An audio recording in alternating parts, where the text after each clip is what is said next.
This is the T-Mobile version. It's going to be coming to Sprint, AT&T, T-Mobile, and Verizon. Got a bit of an E hidden on there. Samsung Galaxy Note Edge. Specs on the back, but you're not here to read. You're here for me to tell you what's inside the box, what them specs are. So let's go ahead and pull the sleeve off. We've got kind of a mirror image right there. This is sent to us from our friends at Samsung. I'm really excited to see this. Todd Hazelton had a couple times had the opportunity to have his hands on it with it, but I have not. Let's go ahead and pop this off dramatically. That was, you could just feel the drama. And here is the Samsung Galaxy Note Edge, and there is what its namesake is. That is the Edge. Feels really nice in the hand. I'll push it off to the side real fast. I will come back to you, I promise. My sweet Edge, baby. So what else we're going to have inside of the box? We've got welcome, start guide, merchandise return label, some T-Mobile terms and conditions. We've got a Samsung wall wart with USB, adaptive fast charging, so that's nice, something new there. We've got a white charging and sync cable. We've got, I always wonder what this thing is. This is actually to remove the tip of the S Pen as well as some extra S Pen tips, and some headphones with inline microphone. And different size ear gel in case you got giant or baby ears. But this sweet thing is why we are here. Let's go ahead and pull this off. Oh, that was a pretty satisfying whooshy noise. Let me go ahead and try and find the power button on the right-hand side. It's not going to be there. It lives on top. I'm going to go ahead and boot this guy up here and run through all the specs on the Galaxy Note Edge. All right, we got the sucker all booted up, and look at that. It's got a screen on the side. It's 160 pixels. But before I just start talking about that crazy thing going on, let me run through all the specs of this guy right here. So this main screen is a 5.6-inch screen with a resolution of 2560 by 1440. If you can have a good memory or do quick math, that's a 525 ppi. It also makes it 0.1 inches smaller than its close cousin, the Galaxy Note 4. We'll do a quick comparison with that at the end of the video. It is a Quad HD screen. It's Super AMOLED, so colors should look really bright. The Galaxy Note 4 screen, I think, is one of the best screens that I've seen in recent history, so I assume it's going to look as good here. Android 4.4 at launch. Powering this guy is a 2.7 gigahertz quad-core processor. It's got pretty much every spec you could think of, including 3 gigs of RAM, 32 gigs of internal storage, but of course you can just go ahead and expand that with external up to 128 gigs. On the back, you have the camera. That is a 60 megapixel camera. It also has smart optical image stabilization. It can do 4K video. It also has a camera on the front, which lives right there. A 2.7 megapixel camera. It can do 90-degree selfies, or if you want to get a whole bunch of friends in, 120-degree wide selfies. 3,000 milliamp hour battery in here with fast charging. All the latest wireless stuff you'd expect. 802.11 A, B, G, N, and AC with 2x2 MIMO, so it should be really, really fast. All right, but enough about the specs. Let's just talk about this crazy screen on the side here. So you can set it up a lot of different ways, and they have opened up APIs to do a lot of different things here.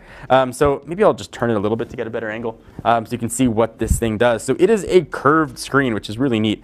So you can use it just like icon shortcuts, and you can sort of jump into different things. If you want to jump into messaging, I just go ahead and tap it, just like I had an icon on my home screen. Opens it up right there. Nothing sort of revolutionary, I guess, from the icon segment, but you can do a lot of other stuff with it. If you swipe from this way, you can see sort of different options that you've got set up. Samsung's got some predetermined ones for you. You can go ahead and keep swiping.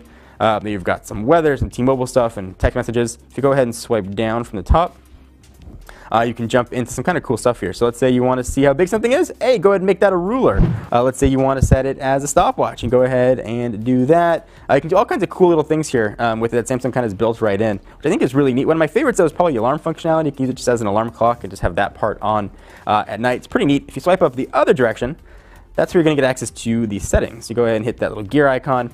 This is where you can see what it's going to show. These are edge screens, so you can manage your panels, do all kinds of other stuff right here, including that cool night clock mode I mentioned. Let's go ahead and rotate 180 degrees. Let's go ahead and see the other panels we're going to have available to us. And there are quite a bit of them. So you can see you've got some for music, you've got some for stocks, you've got some for social media, some for sports. It's probably what I would use it for, and a few other options here as well. And hopefully more will be coming. And you can still download more as well from Samsung if you choose to. So a lot of things you can do here with that screen.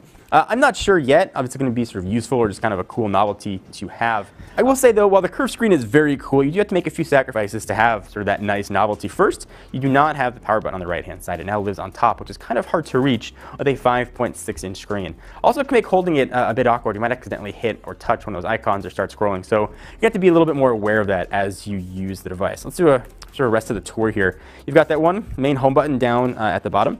You've got a back button and you've got your multitasking button living right there in case you want to jump into that. On the left-hand side, you're going to have your volume rocker, and that is going to be about it. On top, that's where your power button is going to live, 3.5mm headset jack. You've got some microphones on there as well.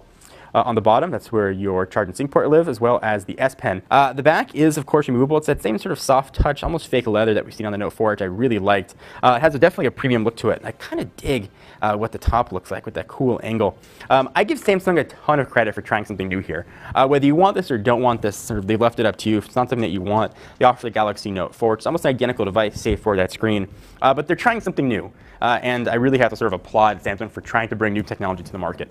I'm sure it'll get more useful as we get sort of more and more in depth with it and as developers get their hands on the devices. But it's something neat and it's something new and something we haven't seen before. So again, I think Samsung should be applauded for doing that. The rest of the stuff is pretty standard, what we've seen. It's almost exactly the same on the Galaxy Note 4. But of course, we will put this guy through a full battery of tests, mostly just checking that side little screen. So I do want to do a real quick size comparison with the Galaxy Note 4. These two are very closely related, save for 0.1 inches smaller and that 160 pixel side screen, spec for spec, almost identical. So here's what they look like side by side in case you wanted to cross shop. When you go ahead and stack them, we look at sort of the left side of both devices.